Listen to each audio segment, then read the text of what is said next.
River regime. Biotic classification.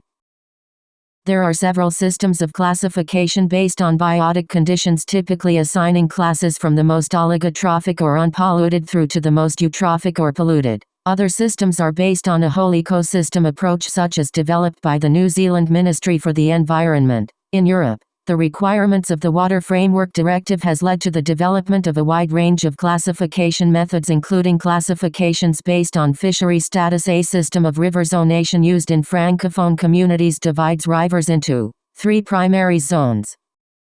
Whitewater classification. The international scale of river difficulty is used to rate the challenges of navigation, particularly those with rapids. Class I is the easiest and Class 6 is the hardest. Stream order classification. The Strahler stream order ranks rivers based on the connectivity and hierarchy of contributing tributaries. Headwaters are first order while the Amazon River is 12th order. Approximately 80% of the rivers and streams in the world are of the first and second order.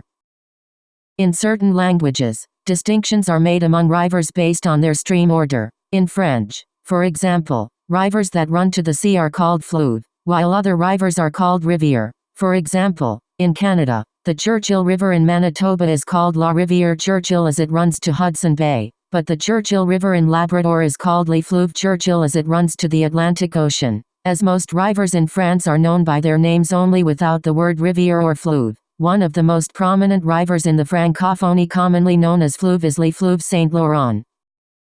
Since many fleuves are large and prominent, receiving many tributaries, the word is sometimes used to refer to certain large rivers that flow into other fleuves. However, even small streams that run to the sea are called fleuve. Uses.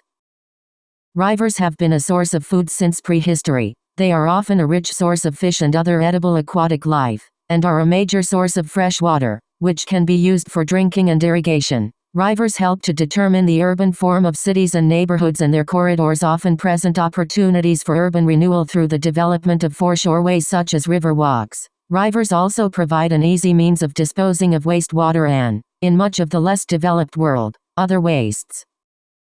Rivers have been used for navigation for thousands of years. The earliest evidence of navigation is found in the Indus Valley Civilization, which existed in northwestern India around 3300 BC. Riverine navigation provides a cheap means of transport, and is still used extensively on most major rivers of the world like the Amazon, the Ganges, the Nile, the Mississippi, and the Indus. Since river boats are often not regulated, they contribute a large amount to global greenhouse gas emissions, and to local cancer due to inhaling of particulates emitted by the transports.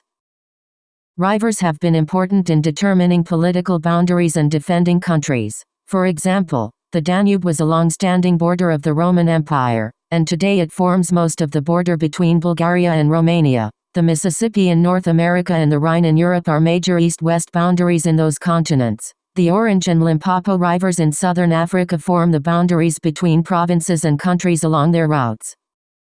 In some heavily forested regions such as Scandinavia and Canada, lumberjacks use the river to float felled trees downstream to lumber camps for further processing, saving much effort and cost by transporting the huge heavy logs by natural means.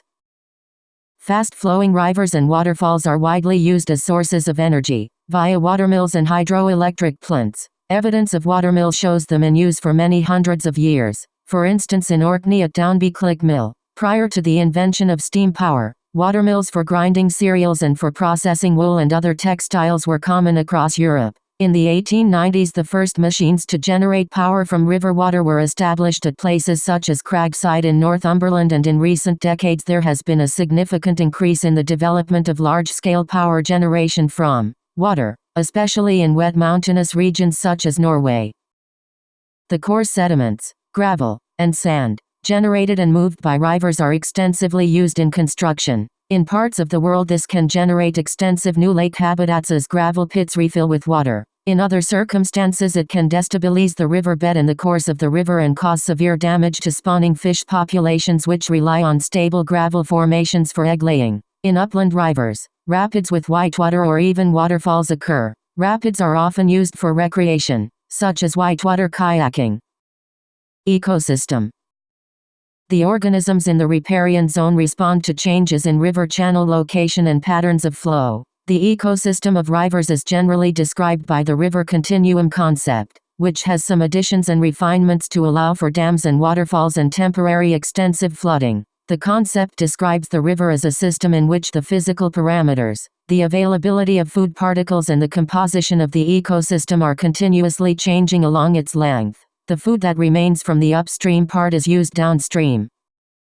The general pattern is that the first-order streams contain particulate matter which is processed there by shredders like Plecoptera larvae. The products of these shredders are used by collectors, such as Hydropsychidae, and further downstream algae that create the primary production become the main food source of the organisms. All changes are gradual and the distribution of each species can be described as a normal curve, with the highest density where the conditions are optimal. In rivers, succession is virtually absent and the composition of the ecosystem stays fixed in time.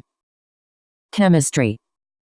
The chemistry of rivers is complex and depends on inputs from the atmosphere, the geology through which it travels and the inputs from man's activities. The chemical composition of the water has a large impact on the ecology of that water for both plants and animals, and it also affects the uses that may be made of the river water. Understanding and characterizing river water chemistry requires a well-designed and managed sampling and analysis. Brackish water. Some rivers generate brackish water by having their river mouth in the ocean. This, in effect, creates a unique environment in which certain species are found.